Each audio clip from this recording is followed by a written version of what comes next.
Assalamualaikum warahmatullahi wabarakatuh. Waalaikumsalam. Innal hamdalillah nahmaduhu wa nasta'inuhu wa nastaghfiruh wa na'udzu billahi min shururi anfusina wa sayyiati a'malina. May yahdihillahu fala mudilla lahu wa may yudlil fala hadiya lahu. Asyhadu an la ilaha illallah wa la syarika lahu wa asyhadu anna Muhammadan abduhu wa rasuluh. Allahumma shalli ala Muhammad wa alihi wa sahbihi ajma'in. Amma ba'du. Jemaah rahimakumullah, kita lanjutkan tentang mandi, tentang syarat-syarat mandi. Kemarin sudah dijelaskan yang pertama tentang menggosok ya. Apakah cukup disiram airnya atau lalu diikuti dengan tangan. Nah sekarang kita akan membahas tentang istiratun niyati fil ghusli ya. Tentang syarat niat di dalam mandi. Apakah dalam mandi itu harus berniat atau tidak perlu berniat gitu. Sebab kalau tidak perlu berniat berarti kalau ada orang junub lalu berdiri di pinggir kolam didorong oleh temannya, kecebur, habis kecebur entas ke atas ya sudah berarti. Artinya kan tidak ada niat memang di situ. Kalau memang tidak ada niat, tapi kalau ada niat ya berarti tidak boleh. Ikhtalafu hal min syuruti hadhihi taharah an-niyatu amlah ka ikhtilafihim fil wudu. Ulama berbeda pendapat apakah disyaratkan niat di dalam mandi itu atau tidak. Seperti juga ulama berbeda di dalam masalah niat ini, apakah menjadi syarat di dalam berwudu atau tidak. Fadhahaba Malikun wa Syafi'i wa Ahmadu dan wa Abu Thawr wa Daud wa ashabuhu ila anna niyata min syurutiha. Menurut Imam Malik, Imam Syafi'i, Imam Ahmad, berarti tiga imam itu, wa Abu Thawr dan Imam Daud ad-Dhahiri dan murid-muridnya itu mengatakan bahwa niat itu termasuk syaratnya mandi. Jadi harus berniat. Jadi kalau mengikuti ini maka orang kecebur tiba-tiba tidak lalu tiba-tiba menjadi selesai mandi besarnya, itu mandi wajibnya itu. Jadi harus memang diniati.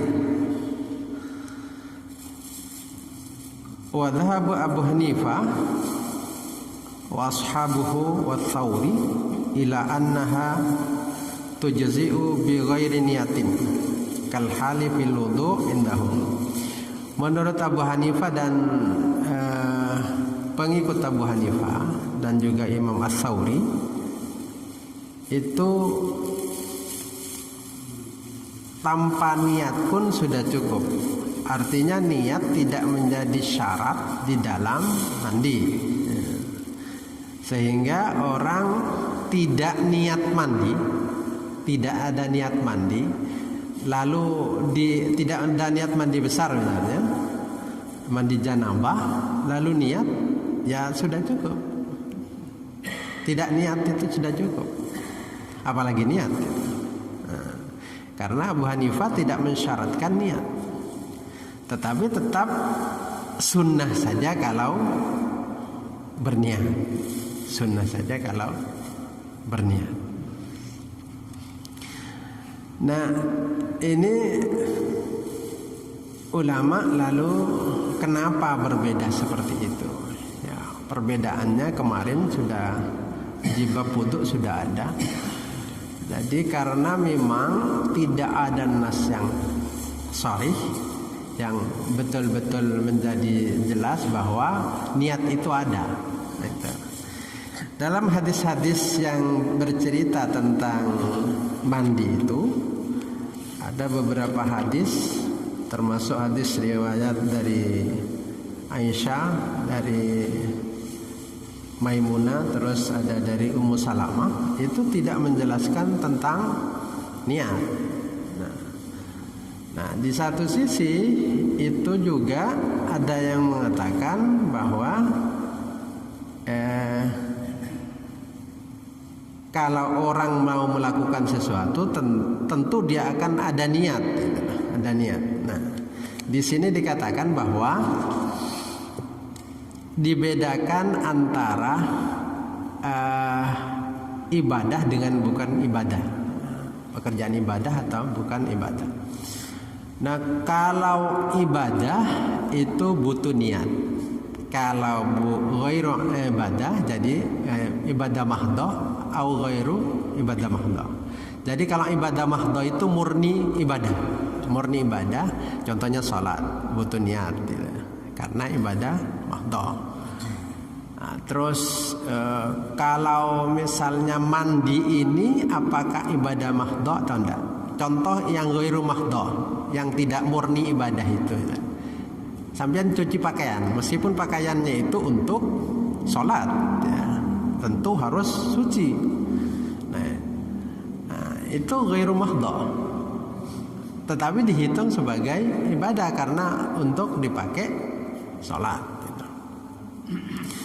Nah, apakah mandi itu ibadah mahdhah atau ghairu mahdhah? Nah, itu. Nah, ada yang mengatakan, tentu yang mengatakan harus niat itu ibadah mahdhah. Ibadah mahdhah. Yang mengatakan bahwa itu tidak perlu niat itu bukan ibadah mahdhah, itu juga ghairu mahdhah. Kenapa? Karena sama dengan mencuci pakaian. Mencuci pakaian.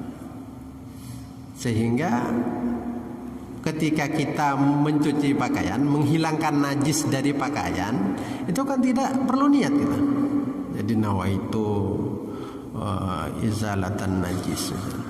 Saya berniat untuk menghilangkan najis, baru umba-umba, barulah apa itu cuci. Enggak.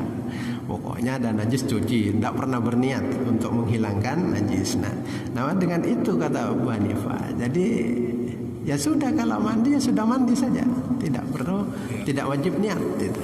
Nah, tidak wajib niat itu. Yang kedua, memang tidak ada nas yang jelas, ya, yang jelas bahwa betul-betul berniat. Jadi tidak akan pernah ditemui hadis yang menjelaskan Rasulullah sebelum mandi itu berniat, tidak akan. Tidak akan ditemui, baik Rasulullah atau sahabat tidak berniat gitu. Tidak ada redaksi hadis yang menjelaskan itu. Nah, memang ada hadis tentang innamal a'malu binniyat. Hadis itu umum kan, artinya setiap pekerjaan itu akan berhubungan dengan niatnya, tergantung dengan niatnya. Bukan hanya pekerjaan ini, semua pekerjaan itu mesti akan berhubungan dengan niat. Jadi hadis itu hadis umum, hanya terkadang ditarik menjadi dimasukkan terhadap pekerjaan-pekerjaan yang ada niatnya itu. Tetapi itu. Nah, itu perselisihan yang pertama. Yang kedua, saya ingin menuntaskan masalah niat ini. Nah, sekarang niat. Kalau ada orang niat junub, ada orang junub, sudah junub, dia ada di hari Jumat, mau ke masjid. Mandi besar itu, mandi itu juga sunnah untuk orang mau ke masjid salat Jumat. Nah, termasuk orang salat Id. Nah, tetapi juga mandi junub wajib. Nah, apakah perlu 2 kali mandi? Mandi wajib dulu. Setelah mandi wajib selesai, anduk, mandi lagi. Itu mandi sunnah. Apakah begitu? Atau misalnya ini perumpamaan mungkin yang agak ya. Ada orang haid sekaligus janabat. Tapi agak sulit ya, haid sekaligus janabat. Bisa kalau nanti ngikuti yang begini. Ada dua pendapat kan ya. Jadi orang haid kalau berhenti haidnya, lalu dia berhubungan, belum mandi berhubungan. Nah itu ulama mengatakan tidak boleh. Tapi ada yang mengatakan itu boleh. Karena yang dikatakan suci itu ya sudah berhenti darahnya, sudah suci memang, meskipun belum mandi. Jadi ada yang mengatakan orang perempuan suci dari haid tapi belum mandi. Sucinya misalnya pagi sudah suci, ini sudah suci. Jadi perhitungan sudah suci dan perempuan itu mesti tahu suci. Tiba-tiba jam 10 kok suaminya pulang dari kantor langsung itu ya, seumpama begitu. Begitu belum mandi ya. Setelah masuk duhur perempuan itu mandi. Nah, kan berarti dia mandi dari haid dan mandi dari janabat. Nah, itu menurut Imam Nawawi dalam kitab Majmu'-nya Imam Nawawi Syarah Muhadzab mengatakan walau ijtama 'alal mar'ati ghuslu haidin wa janabatin kafat niyatu ahadihima qat'an. Jadi kata Imam Nawawi, apabila berkumpul pada perempuan itu antara mandi haid dengan mandi janabat, maka cukup itu satu kali mandi dengan satu niat saja, salah satu niat saja.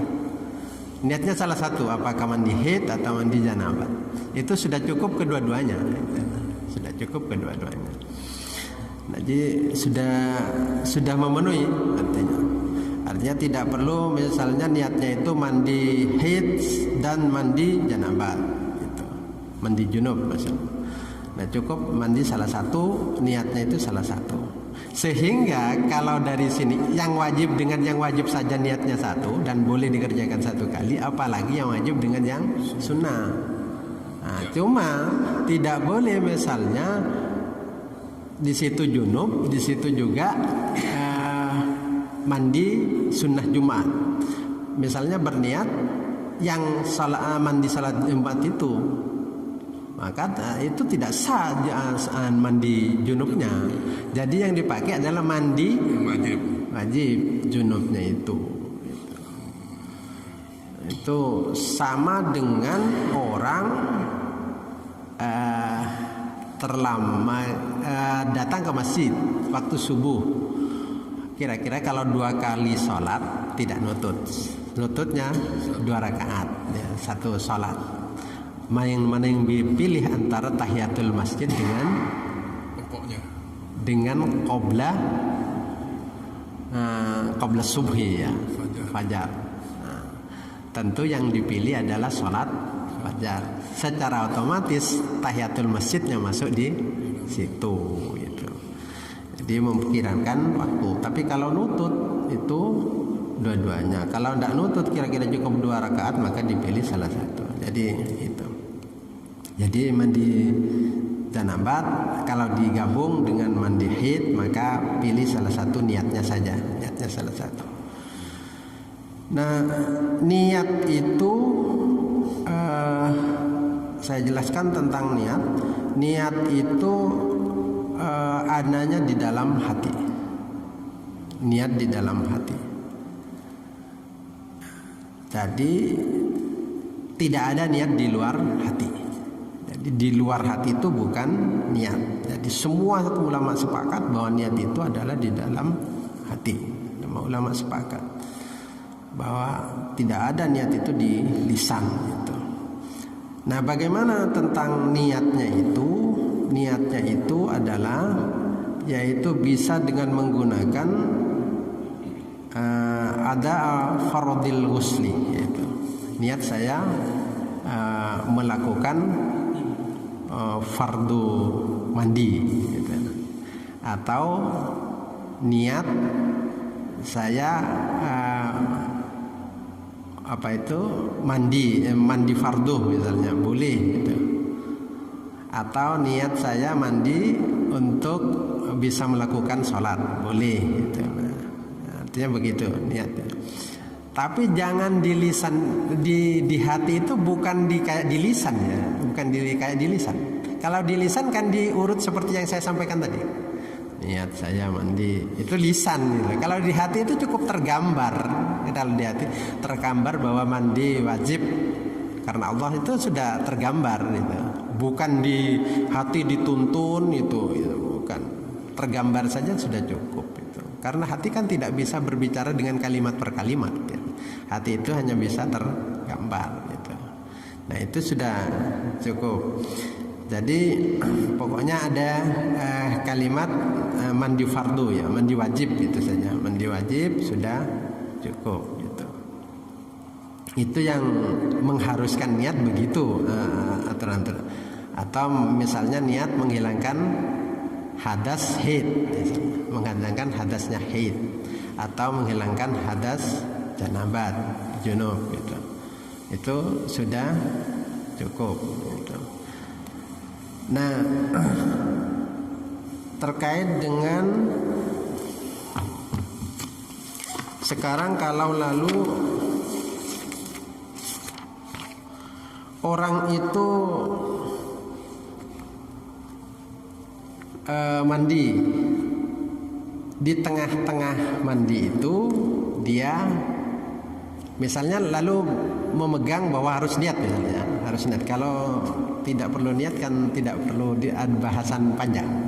Ini yang menjadi bahasan panjang kalau lalu harus niat. Ya. Pendapat niat. Ya, yang pendapat niat. Ya. Nah, kalau niat, kalau itu ragu di tengah,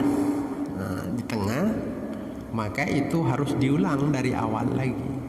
Contoh misalnya wudhu giliran mengusap kepala ragu niat enggak niat itu, maka itu diulang lagi. Nah, tetapi wala yadurrus syakkuhu fin niyah ba'da faragis taharah kasairil ibadat. Tetapi kalau ragu apakah niat atau sudah mandi atau sudah wudhu tapi ragu tadi itu niat apa enggak ya, apa niat apa enggak itu. Nah, itu enggak apa-apa. Artinya sudah selesai. Karena sudah selesai. Ragu sesudah selesai itu maka tidak perlu mengulang. Nah, itu. Jadi sudah mandi, giliran selesai mandi mikir tadi niat apa enggak, apa niat apa enggak. Nah, itu sudah selesai, enggak perlu diulang lagi, selesai sudah. Jadi tidak perlu diulang. Yang harus diulang itu yang pertengahan. Nah, sekarang kalau lalu orang itu tidak bisa wudhu, yang ada dia diwudhui orang. Nah, ada tidak bisa ngambil wudhu ya, tetapi diwudhui. Siapa yang harus niat itu? Apakah yang mewudhui?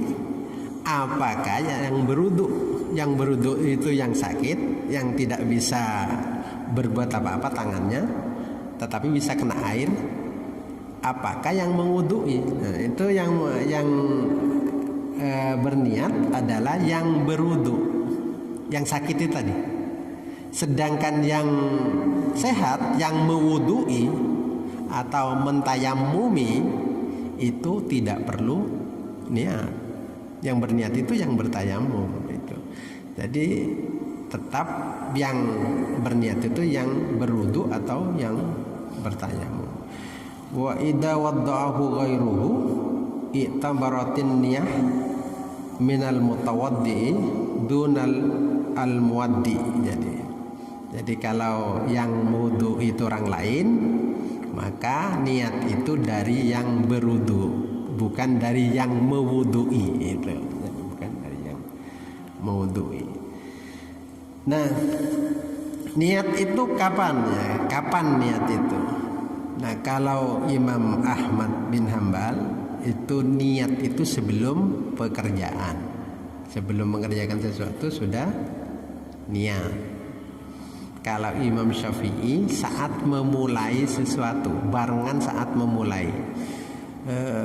Niatnya sholat saat takbir itu ya. saat takbir kalau Imam Syafi'i. Kalau Imam Ahmad sebelum pekerjaan, sebelum takbir itu niat dulu itu. Jadi misalnya mau ambil wudu atau mandi, sebelum masuk jeding sudah niat. Nah itu Imam Ahmad. Kalau Imam Syafi'i tunggu dulu. Nah saat menyiram pertama itu, nah itu baru niat. Itu kalau Imam Syafi'i. Maka jadi orang kalau seperti ini maka tidak was-was ya. Misalnya sholat, niat lebih dahulu, setelah itu takbir, kan tidak was-was. Tapi kalau saat berbarengan itu ragu, apa bareng apa enggak, itu kadang begitu. Sehingga kadang berkali-kali takbir. Jadi boleh, jadi Imam Ahmad itu mendahului dari pekerjaan. Kalau Imam Syafi'i ya saat dilakukan. Nah sekarang niat itu apakah diucapkan atau enggak? Seperti tadi yang saya sampaikan tadi, bahwa niat itu adanya di dalam hati. Nah sekarang bagaimana kalau diucapkan? Kalau diucapkan itu namanya talafut ya. Talafut niat itu kalau menurut Indah Syafi'i yusannu Indah Syafi'i. Jadi disunatkan menurut Imam Madhab Syafi'i ya. Madhab Syafi'i itu disunnahkan.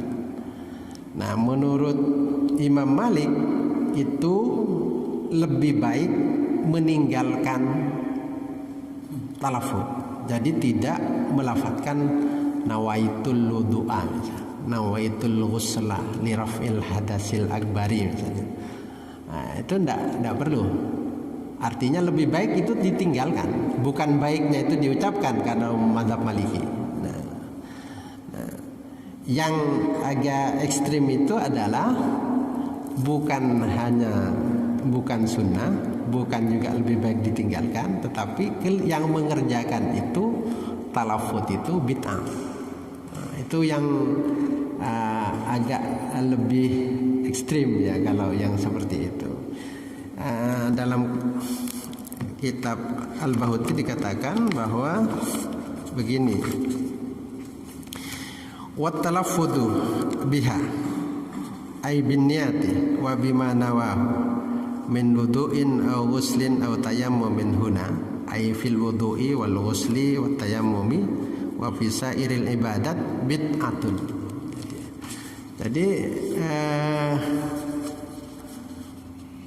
melafadzkan niat baik itu untuk kepentingan wudu atau mandi atau tayamum atau dan semua ibadah, melafadzkan bid'atun itu adalah bid'ah. Qalahu fil fatawa al-misriyah. Ini sebagaimana ada dalam fatwa Mesir ya, fatwa Misriyah. Al-Fatawa Al-Misriyah. Wa qala lam yaf'alhu an-nabiy sallallahu alaihi wasallam wal ashabuhu. Jadi Nabi itu tidak mengerjakan dan para sahabat juga tidak mengerjakan. Lam yakuni Rasulullah sallallahu alaihi wasallam yaqulu fi awwalil wudu' nawaitu irtifa'al hadasi wala istibahatas salati la huwa wala ahadun min ashabihi walam yurwa anhu fi dzalika harfun wahidun min sanadin sahihin wala dhaifin. Jadi Nabi tidak pernah melakukan itu, dan juga Nabi tidak ada bahwa Nabi itu pernah mengatakan misalnya nawaitu irtifa'al hadasi. Jadi Nabi tidak melafadzkan saya berniat untuk menghilangkan hadas. Itu tidak ada. Dan juga tidak dilakukan salah seorang pun dari sahabat Nabi. Dan tidak ada riwayat satu huruf pun harfun wahidun, jadi satu huruf pun tentang itu, baik sanad sahih, baik dari hadis sahih atau hadis yang dhaif gitu. Jadi tidak ada riwayat tentang bahwa Nabi melakukan itu. Tetapi ada ulama termasuk mazhab Syafi'i itu mengatakan talafut itu adalah sunnah. Jadi mengucapkan nawaitu itu sunnah itu. Nah, di yang agak moderat itu adalah pendapatnya Imam Malik. Imam Malik itu mengatakan tidak membid'ahkan, tetapi mengatakan lebih baik ditinggalkan. Lebih baik ditinggalkan. Karena memang tidak ada contoh. Tidak ditinggalkan. Tidak ada nas yang berhubungan dengan itu. Lebih baik ditinggalkan menurut Imam Malik. Nah itu. Yang Imam Syafi'i sunnah, terus yang termasuk dari mazhab Ahmad bin Hambali ya. Hanabilah itu mengatakan, mazhab Hanabilah itu ada dua. Ada yang mengatakan bid'ah, ada yang mengatakan sunnah itu. Ada yang mengatakan sunnah, mazhab Ahmad bin Hambal itu. Termasuk Syekh Utsaimin itu mengatakan bid'ah. Termasuk dalam kitab Kasyaful Qina itu mengatakan bid'ah. Tetapi mazhab Ahmad bin Hambal juga mengatakan bahwa itu sunnah, sama dengan pendapatnya Imam Syafi'i itu. Itu tentang niat. Ada yang mau disampaikan tentang niat? Kalau di luar itu terkait masalah pokok dan tidak apa-apa.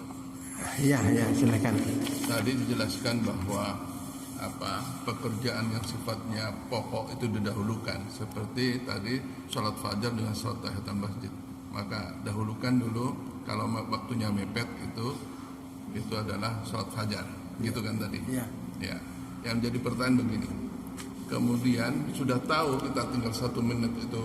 Kalau saya lihat di Al-Irsyad di Bondowoso itu, kalau sudah sholat tahiyatul masjid kemudian qomat, dia langsung membatalkan karena ingin melihat ingin dapat pokoknya takbiratul ihramnya yang wajib. Maka itu yang dari pemikiran itu. Ya, itu memang ada dua pendapat, karena berdasarkan salah suatu hadis yang mengatakan bahwa misalnya begini ya, sekarang iqamah tinggal 1 menit. Nah, dia sholat si tengah-tengah dapat 1 rakaat iqamah itu, apakah berhenti atau melanjutkan itu? Sementara tidak ada sholat kalau sudah muadzin melakukan iqamah itu, ya kan? Karena ada hadisnya begitu. Nah, itu dipahami begini. Yang satu mengatakan tidak boleh sholat, tidak usah sholat kalau sudah iqamah. Tapi kalau sudah sholat tetapi di tengah-tengah iqamah, ya lanjutkan gitu. Ada yang memahami begitu. Sehingga kalau di tengah-tengah sholat tiba-tiba iqamah, itu tidak berhenti, tetapi lanjutkan. Nah, itu berpegang pada hadis itu. Yang dimaksud hadis itu larangan untuk sholat saat iqamah itu adalah kalau dia belum sholat, sudah iqamah. Tapi kalau dalam sholat, ya selesaikan dulu. Nah, itu ya pendapat pertama. Ya, pendapat kedua mengatakan bahwa ya sudah, kalau sudah iqamah ya berhenti sholatnya, langsung ikuti takbiratul ihramnya imam itu. Ya, ada yang begitu. Tapi begini. Tentu kan ada pilihan-pilihannya, ada pilihan-pilihan. Salat menghadap Allah, khusyuk gitu, senang sama Allah dengan salat itu. Tiba-tiba berhenti begitu saja. Kok kok enak ya, enak ya kira-kira ya. Tiba-tiba berhenti begitu saya. Berhenti, ya sudah nyelonong gitu. Kan tidak perlu salam. Mau salam ya tidak bisa, belum sampai, baru 1 rakaat. Yang ada adalah nyelonong. Kira-kira enak enggak? Nah itu saja direnungi saja itu. Jadi bisa direnungi. Kita sholat itu kan rasanya enak dan sopan kalau diselesaikan dulu. Setelah itu ya berdiri untuk melakukan sholat itu. Ya. Begini Ustaz, ada seorang mau salat zuhur atau asar. Ya. Tahu-tahu dia setelah selesai salat dia bekerja sampai 2 jam lupa. Apakah saya sudah sembahyang? Lalu dia namanya Pak, gimana tadi? Gimana? Ada seseorang melaksanakan salat, Iya. baik salat zuhur maupun asar. Iya. Sudah selesai. Iya. Tahu dia setelah selesai bekerja. Bekerja. 2 jam lupa bahwa apa saya belum sembahyang asar apa enggak. Lalu dia sembahyang lagi. Boleh. Begini, kalau sudah sholat itu ya sudah selesai kan. Nah persoalannya sekarang kalau orang itu lupa. Nah, nggak usah cerita tentang sholat atau enggak. Lupa apakah tadi sholat apa enggak itu. Sholat. Yang kuat yang mana? Yang kuat yang sholat apa enggak? Yang namanya lupa. Tapi ragu apa lupa itu loh. Kan ragu berarti. Iya ragu. Ya kalau sudah kuat sholat ya sudah sholat, dianggap sholat. Ya kalau dia ragu, saya kok tidak yakin sholat itu. Saya kok tidak yakin betul. Saya lebih banyak ragu bahwa tadi sholat. Ya sudah sholat lagi. Gitu. Lalu bagaimana sholat yang pertama itu? Nah itu yang pertama dianggap sholat sunat, yang kedua di sholat wajib, atau dibalik yang kedua sholat sunnah, yang pertama sholat wajib. Yang pendapat yang ketiga adalah diserahkan kepada Allah, itu urusan Allah. Itu. Ya, itu. Jadi ya, ulama yang ketiga ini kan enteng saja, pasrah saja. Ya sudah itu pasrahkan kepada Allah. Mau dihitung yang mana yang karena begini kan ada orang misalnya sholat sendiri terus ada jamaah, salat sendiri misalnya, lalu di masjid itu tiba-tiba kok ada rombongan jamaah. Nah, dia tadi sholat terlambat ke jamaah sehingga salat sendiri, tiba-tiba ada jamaah datang salat berjamaah, dia ikut. Nah, boleh. Salat yang pertama dianggap sunnah, salat yang kedua dianggap wajib, atau dibalik tadi, atau dipasrahkan, itu urusannya Allah, itu ya boleh begitu. Bicara niat lagi. Ya. Niat kadang-kadang berbenturan dengan implementasinya. Ya. Contoh, tatkala saya kepingin mencapai 27 derajat, saya kadang-kadang kalau di bandara saya langsung ikut gitu. Sedangkan saya ingin mengkosor, atau saya tidak mengkosor gitu. Jadi kadang-kadang kalau niat mengkosor, ternyata yang di depan imamnya tidak mengkosor itu. Jadi bagaimana posisi niat sedangkan imam ditunjuk untuk diikuti? Ya. Sekarang kalau sampean imamnya mukim ya, mukim. Nah, artinya dia tidak musafir. Nah, terus sekarang sampean jadi musafir, sholat berjamaah. Maksudnya apakah saya sampean kosor atau niatnya kosor? Ya. Nah, ulama begini. Mayoritas ulama mengatakan kalau berjamaah sama orang yang mukim, maka dia ikut yang mukim, ya. Tapi kalau imamnya itu musafir, jamaahnya mukim tidak boleh ikut musafir gitu. Nah, nanti akan dibahas di bab jamak dan kasar itu salat. Nah,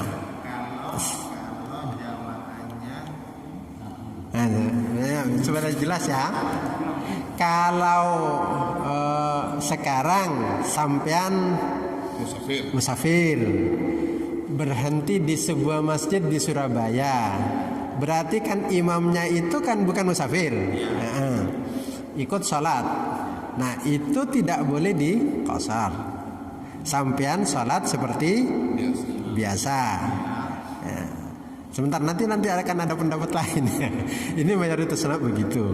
Jadi sampean mengikuti imamnya tidak dikasar maka tidak dikasar karena imamnya itu tidak musafir. Nah, udah. Sekarang dibalik, imamnya musafir. Makmumnya mukim.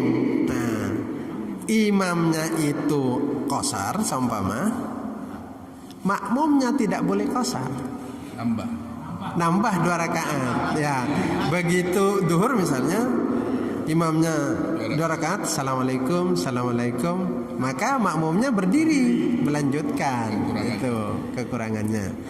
Tuh, sudah ya. Nah, sampai di sini kan sudah jelas ya.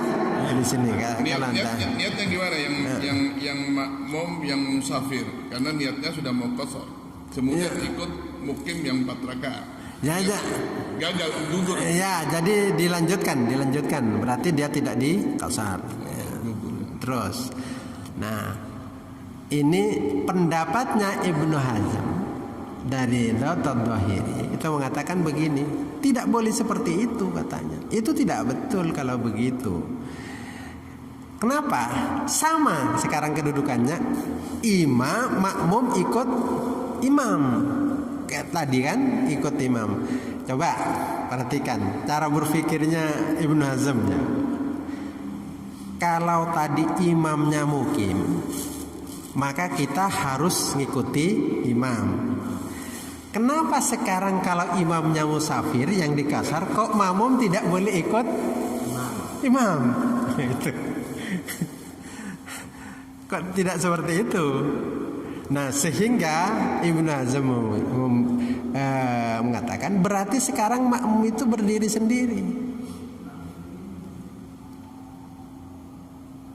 Berarti boleh sekarang imam itu mukim, makmumnya qasar karena dia musafir. Boleh itu katanya Ibnu Hazm. Sama dengan bolehnya imam itu qasar, makmum itu karena dia mukim harus berdiri lagi sehingga dia sempurna. Itu. Jadi Ibnu Hazm mengatakan begini. Jadi misalnya sekarang orang sholat duhur, terus makmumnya itu musafir, ambil 2 rakaat. Ketika rakaat kedua, assalamualaikum, imam kan berdiri. Untuk rakaat ketiga, maka makmum assalamualaikum karena sudah qasar dia. Boleh menurut Ibnu Hazm seperti itu. Jadi sampean jangan terkejut kok tiba-tiba ada orang begini.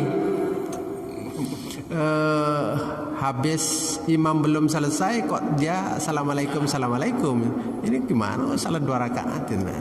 Boleh menurut Ibnu Hazm boleh, menurut mayoritas ulama tidak boleh. Ya, karena dia musafir itu. Ya. Jadi boleh. Ada soalnya ceritanya ada orang terkejut, ada orang mana dari Arab itu pakai model seperti itu gitu ya. Nah, ini pendapatnya Daud Ad-Dhahiri ya. Pendapatnya Daud Ad-Dhahiri. Barangkali itu jadi sekarang tidak perlu dipertentangkan tentang mana yang apakah melafatkan niat itu boleh atau tidak boleh. Masing-masing punya dalilnya sendiri, punya pendapat sendiri. Ya, ya boleh, tidak apa-apa. Ya. Juga menimpa saya masalahnya. Kita sudah sholat ya. Ya. Kita sudah sholat. Bagaimana?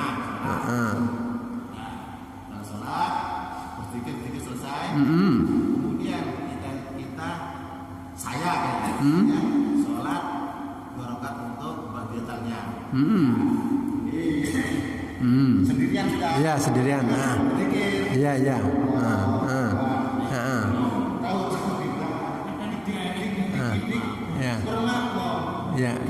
Ya. Berarti sampean jadi imam. Iya.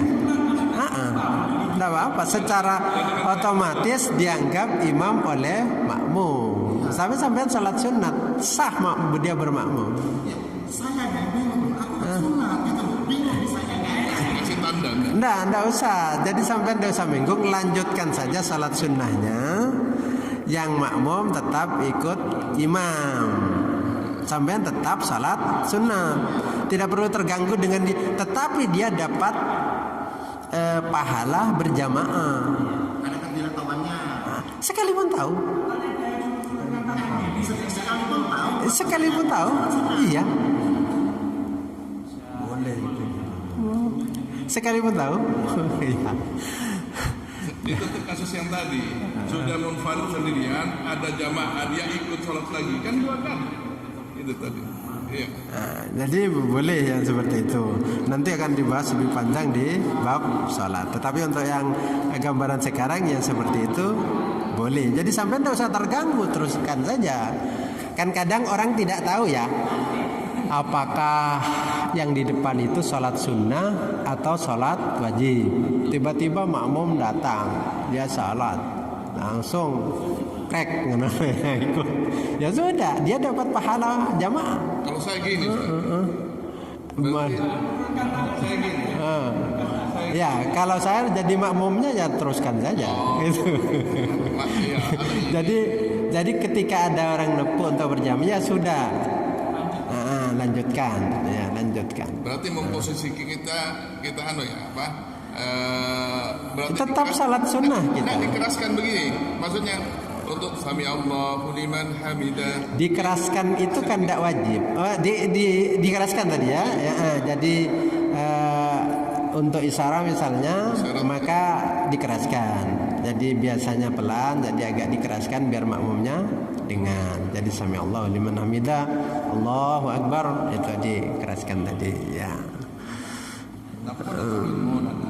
Sudah ya? Ya.